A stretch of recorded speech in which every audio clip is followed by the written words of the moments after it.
오늘 말씀은요, 빌립보서의 말씀입니다.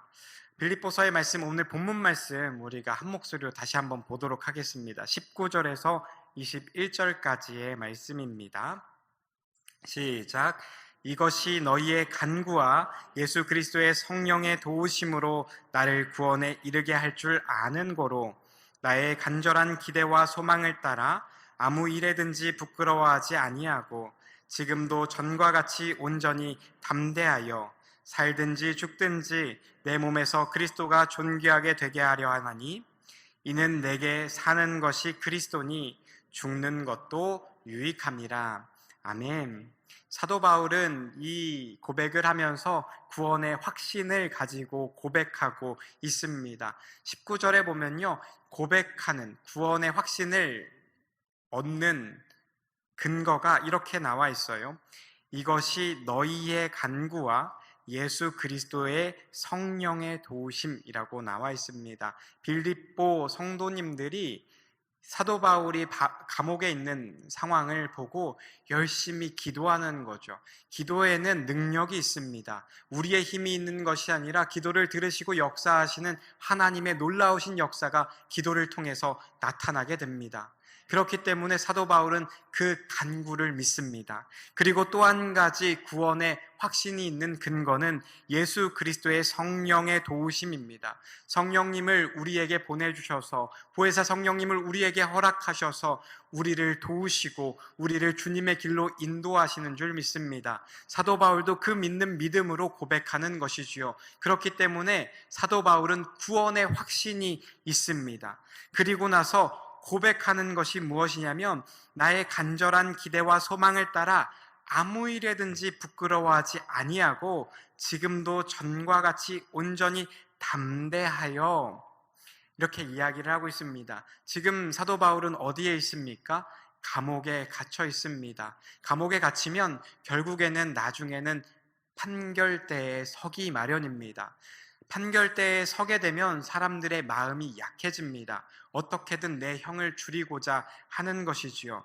하지만 사도 바울은 법정에 서서 자신에게 불리한 판결이나 사람들이 빈정거리는 것, 그의 현재나 미래에 대한 굳은 신념이 다른 것들로 인해서 변하지 않을 거다. 내가 주님을 향한 그 믿음이 변하지 않을 거다. 지금도 전과 같이 온전히 담대하여서 살든지 죽든지 내 몸에서 오로지 그리스도가 존귀하게 되는 것, 그것을 원하고 바라고 소망하고 있습니다. 그럴 때에 이는 내게 사는 것이 그리스도라고 이야기를 합니다. 이는 내게 사는 것이 그리스도라고 이야기하는 것은 내가 그리스도를 위해 사는 것이 아니라 그리스도와 내가 하나가 되어서 나의 삶 자체가 그리스도가 된다라고 고백하고 있는 것입니다. 그리스도인들이 그리스도와 연합하여 하나가 되었음을 이야기하는 것이죠.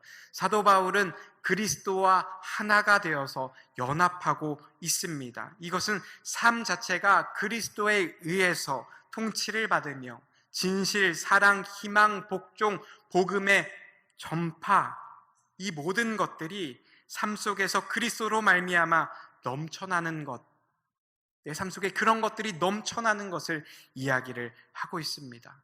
그렇게 됐을 때 사도 바울은 자신이 죽는 것도 유익하다 말하고 있는 것입니다.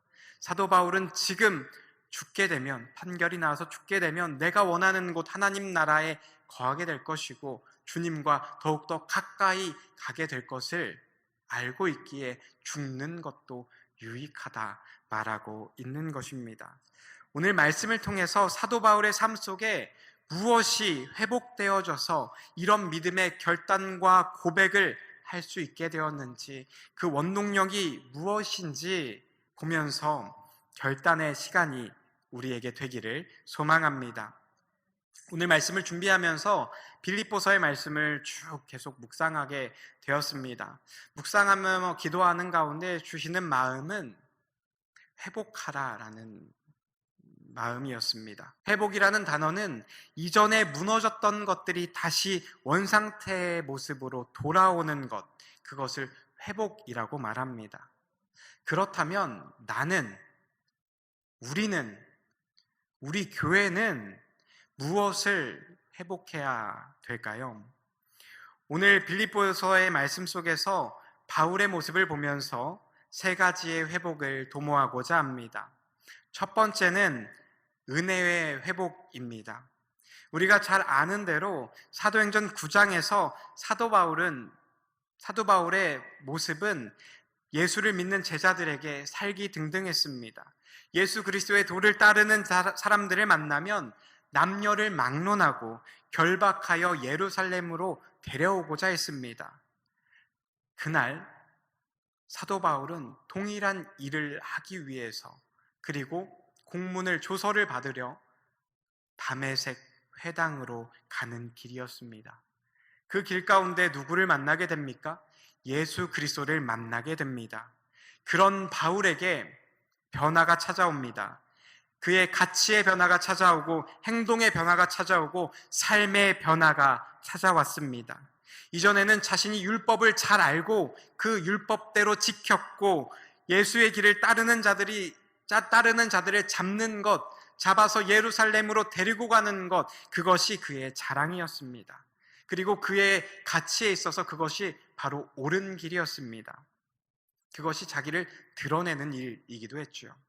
하지만 이제 사도 바울은 바뀌게 됩니다.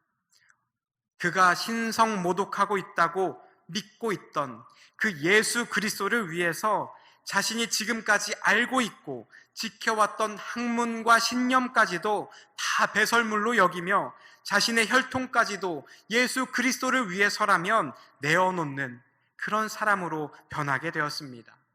그가 변할 수 있었던 이유, 그것은 바로 그가 예수 그리스도를 만났고 진정한 은혜를 입었기 때문입니다.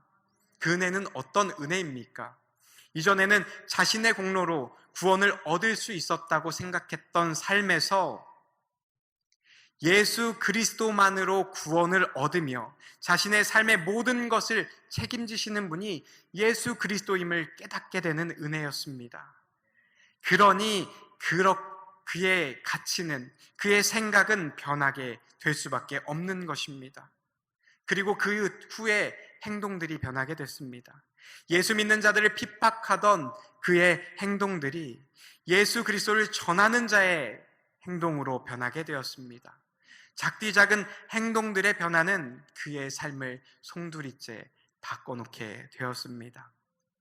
그는 예수 그리스도의 복음, 즉 하나님께서 선지자들을 통해 성경에 미리 약속하신 하나님의 아들 예수 그리스도로 말미암아 성취된 구원으로 우리가 아직 죄인 되었을 때에 그리스도께서 우리를 위하여 죽으심으로 하나님께서 우리에 대한 자신의 사랑을 확증하셨다는 것, 그것을 전하기 위해서 전도 여행을 떠나게 됩니다. 전도 여행의 길은 우리가 잘 아는 대로 순탄하지 못했습니다. 다른 일들도 여러 가지가 있었지만 특별히 사도행전 16장에 보면 사도 바울이 2차 전도 여행을 떠나는, 그리고 그곳 가운데 성령께서 인도하셔서 아시아에서 사역하는 것을 막으시고 성령이 임하셔서 마게도냐로, 그리고 오늘 본문의 배경인 빌립보로 옮겨 가시는 모습들이 나와 있습니다. 그곳에서 기도하려고 가다가 점치는 귀신 들린 여종 하나를 만나게 됩니다. 그때 바울과 실라는 어떤 일을 했습니까? 예수 그리스도의 이름으로 그 귀신을 쫓아냈습니다. 그랬을 때 그 결과가 어떻게 됩니까? 우리는 하나님의 놀라운 은혜를 바라지만 그 결과는 사도 바울은 잡혀서 매를 맞고 감옥에 들어가는 결과를 초래하게 됩니다. 그 여종의 주인이 관리에게 이야기를 해서 감옥으로 끌려가는 거죠. 복음을 전하는 길은 순탄치 않습니다. 이렇게 어려운 일들이 도사리고 있습니다. 하지만 은혜를 입고 누리는 이들은 여기서 좌절하지 않습니다. 사도 바울과 실라와 같이 좌절하지 않고 그들의 일들을 하게 됩니다. 그들이 했던 일들은 무엇이었습니까? 감옥에서 저녁에 하나님을 찬양했습니다. 그때 또 다른 하나님의 놀라운 은혜가 그들 가운데 임하게 됩니다. 어떤 은혜요? 땅이 지진으로 흔들리고 옥문이 열리는 놀라운 일들이 발생하게 되는 것이죠. 제가 아마 바울과 실라였다면 하나님 감사합니다 하고 나왔을 겁니다. 근데 바울과 실라는 그러지 않았습니다. 어떤 일을 했습니까? 그 자리에 남았어요. 그리고 옥문을 지키고 있던 그 경비가 열린 것을 보고, 문이 열린 것을 보고 자결하려는 것을 막고 생명을 구하고 그의 집에 들어가 그의 가족들에게 세례를 베풀고 예수 그리스도의 복음을 전하는 놀라운 은혜가 나타나게 된 것이죠. 은혜 받은 이들은 어려운 상황 가운데서 그 상황을 바라보지 않습니다. 걱정하지 않습니다. 왜요? 하나님께서 그 상황을 통해 하실 일을 분명히 알고 있기 때문입니다. 은혜를 받은 이들은 사단이 하는 일과 하나님의 일들을 분별할 수 있게 됩니다. 사단은 어떤 일을 합니까? 작은 일을 가지고 크게 근심하게 만듭니다. 작은 일들을 부풀려서 근심, 걱정, 고민을 하게 합니다. 그리고 하나님과 멀어지게 만들죠. 그것이 사단이 하는 일입니다. 하지만 하나님의 일은 정반대입니다. 내 앞에 큰 환난과 어려움이 앞에 있더라도 하나님의 방법으로 해결해 주시는 분이 바로 하나님이십니다. 사도 바울과 실라가 경험했던 그 하나님의 역사는 우리가 상상할 수 있는 범주를 벗어났습니다. 우리가 상상할 수 있는 것은 기껏해야 죄수를 지키는 간수의 마음을 돌이키셔서 열쇠로 열고 도망가는 것입니다. 하지만 하나님의 역사는 어땠습니까? 땅을 지진으로 흔들리게 만드셔서 옥문을 열어주시고 회개케 하며 그들의 가족들에게 세례를 베풀고 예수 그리스도를 믿는 믿음이 그곳 가운데, 예수 그리스도의 복음이 그곳 가운데 선포되게 만드셨습니다. 하나님은 하나님의 방법으로 하나님의 하나님됨을 드러내십니다. 우리에게 그것을 알려주십니다. 그리고 걱정하지 말라고, 하나님은 이렇게 일하신다고, 내가 너희의 하나님이 됨이라 라고 말씀하고 계십니다. 오늘 말씀 빌립보서에 1장 3절 5절 말씀에 보면요, 빌립보 교회 사람들을 생각할 때마다 사도 바울은 감사하고 간구할 때마다 기쁨으로 간구한다 라고 이야기를 하고 있습니다. 그러면서 그 이유는 빌립보 교회가 세워지는 그 첫날부터 지금까지 그 성도들이 복음을 위한 일에 참여하고 있다고 말하고 있습니다. 우리가 잘 알고 있듯이 사도 바울은 현재 감옥에 있습니다. 자신의 상황은 감옥에 있어서 자유함을 누리지 못하는 상황 가운데 있습니다. 그런 상황에서 그는 자신의 처지를 불행하고 한탄하지 않으며 오히려 기뻐하고 있는 모습을 우리는 볼 수 있습니다. 그 교회가 세워지고 나서부터 지금까지 성도들이 끊임없이 복음을 위해 일하고 있기 때문입니다. 지금도 마찬가지로 자신이 감옥에 가게 되므로 오히려 복음 전파에 진전이 된 것을 기뻐하고 있습니다. 이 상황이 어떤 상황이냐면요, 사도 바울이 예수 그리스도를 전하다가 감옥에 들어갔습니다. 빌립보 교회 성도들은 감옥에 갇힌 것을 보고 바울이 했던 것 우리가 더 힘내서 해보자 하고 예수 그리스도를 선포합니다. 예수 그리스도의 복음을 전합니다. 그리고 다른 이들, 바울을 시기하고 질투했던 이들은 이때다, 바울이 감옥에 갔으니 내가 인기를 누려보자, 내가 대단한 사람이 돼보자 하고 나가서 예수 그리스도를 전합니다. 사도 바울은 여기에 개의치 않습니다. 그리고 기뻐합니다. 어떻게 됐든 사도 바울이 원하는 것, 사람들로 하여금 그리스도가 전파되는 것, 그것이 진행되고 있기 때문에 사도 바울은 기뻐한다 말하고 있습니다.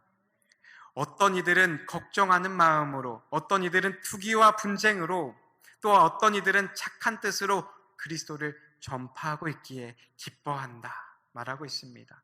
기쁨의 이유가 바뀌게 되는 것입니다. 우리에게 이전에 기쁨의 이유, 그것은 내가 드러나고 내가 높아지며 내 주머니가 든든해지고 좋은 집에서 좋은 차를 타고 좋은 것을 먹으며 내 몸에 좋은 것을 걸치는 것이 우리에게 기쁨의 이유였다면, 이제는 예수 그리스도의 복음이 나를 통해 그리고 내 옆에 있는 동역자들을 통해서 선포되어지는 것, 전파되어지는 것이 우리의 기쁨이 되게 되는 것입니다. 우리도 은혜가 회복되어 가치와 생각이 그리고 삶이 변하게 되는 일들을 우리가 경험하게 되시기를 소망합니다. 두 번째 회복은 열정의 회복입니다. 사도 바울은 열정의 사람이었습니다. 사도 바울의 전도 여행의 루트를 보면요, 그리고 기간들을 따져보면 이렇게 바쁘게 다닌 사람이 없습니다. 한 곳에 오래 머무는 일이 극히 드물었습니다. 그리고 어디든지 예수 그리스도를 전하기 위하여 돌아다닌 사람이 바로 사도 바울입니다. 늘 동역자와 함께 예수 그리스도를 전했고, 자기가 세운 교회들이 혹여나 넘어지지 않을까 그들을 위해 기도하고 간구하고 편지를 써보내며, 그들이 넘어지려 할 때 내 옆에 나의 힘이 됐던 동역자들을 보내기까지, 파송하기까지 했던 사람이 바로 사도 바울이었습니다. 그에게 그런 열정이 있었습니다. 빌립보서 2장 15절에 사도 바울은 빌립보 교인들에게 이렇게 권면합니다. 이는 너희가 흠이 없고 순전하여 어그러지고 거스르는 세대 가운데서 하나님의 흠없는 자녀로 세상에서 그들 가운데 빛들로 나타내며.